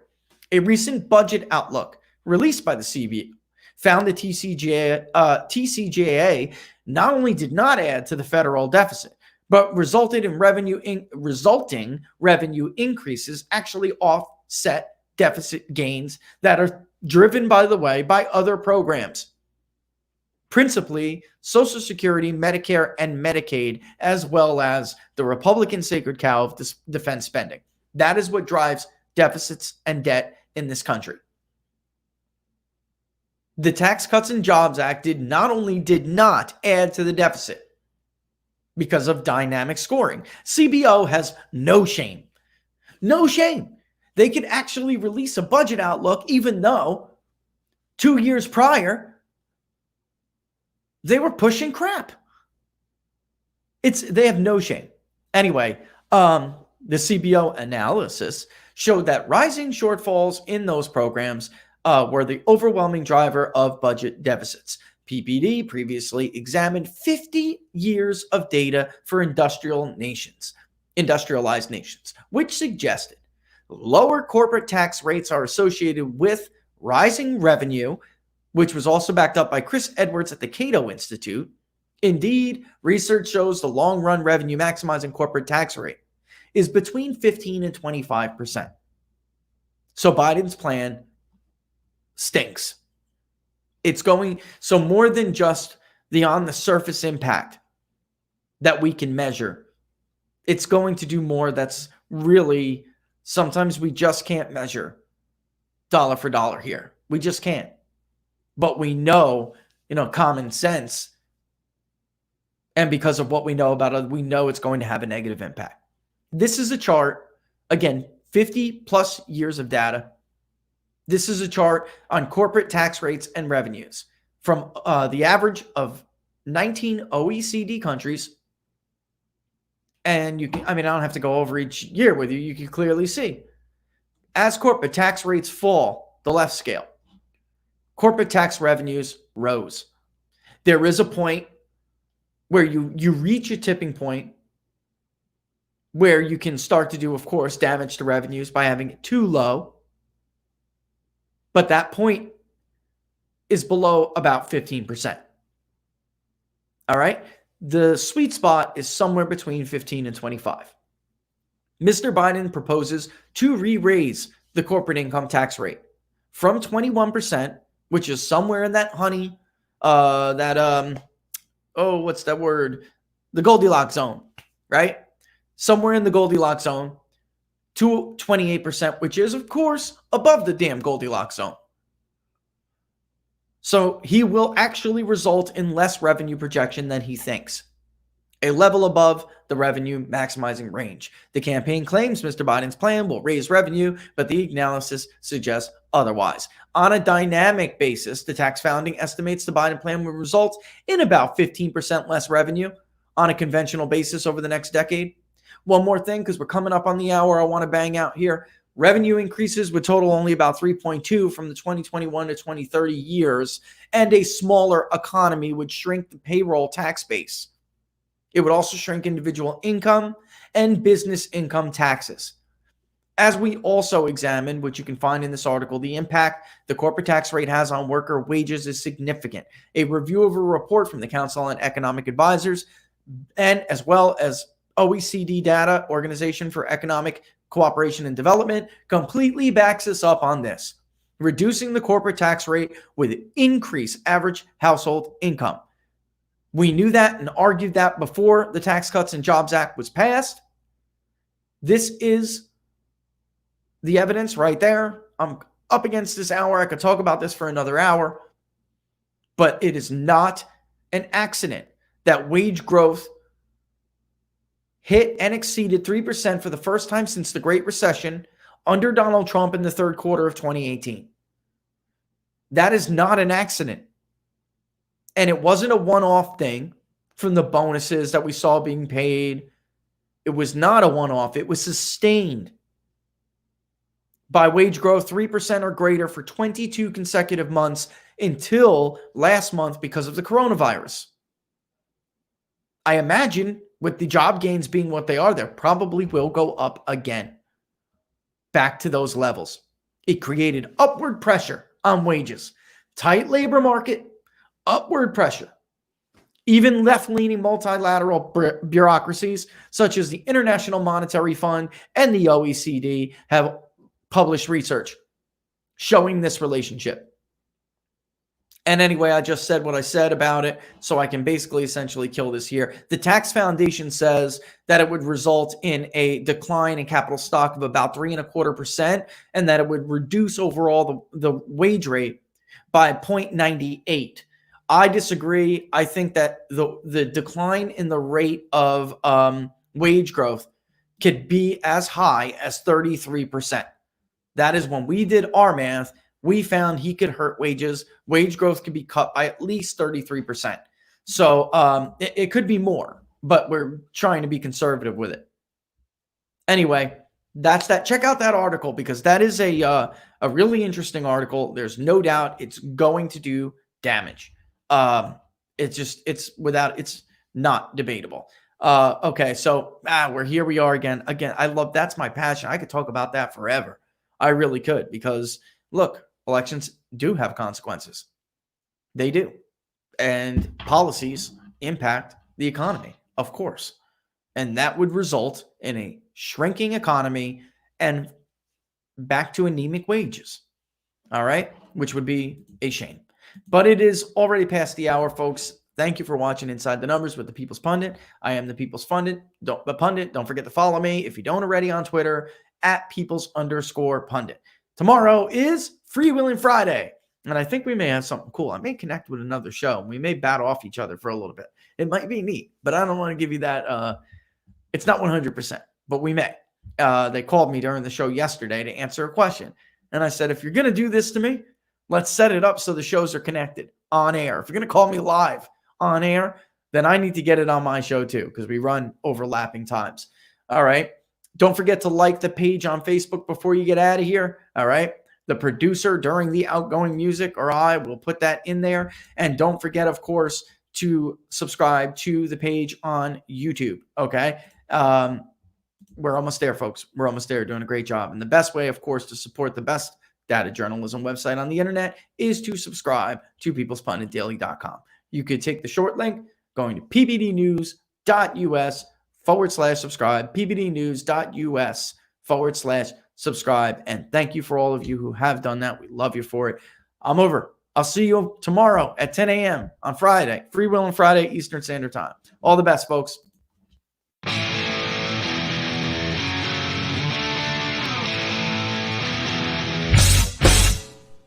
How much you wanna bet that I can get you back inside your head before the summer ends, and spread a little love. Just for a little fun, I'll make you come back to me before the rise of every sun. Baby, it's meant to be. I know you got a man, but he don't understand. You're gonna be a heartbreaker. You're such a love taker. So just suck me in and you can toss me like a cigarette. 'Cause I just wanna be a bad habit, yeah.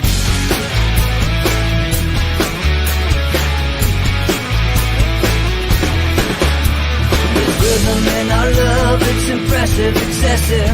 You can't make this stuff up. My chest beats, it's restless, wakes the neighbors up above. Yeah, baby, come and show me love. Baby, come and show me love. Because you're gonna be a heartbreaker. You're such a love taker. So just suck me in and you can toss me like a cigarette. 'Cause I just wanna be a bad habit, yeah.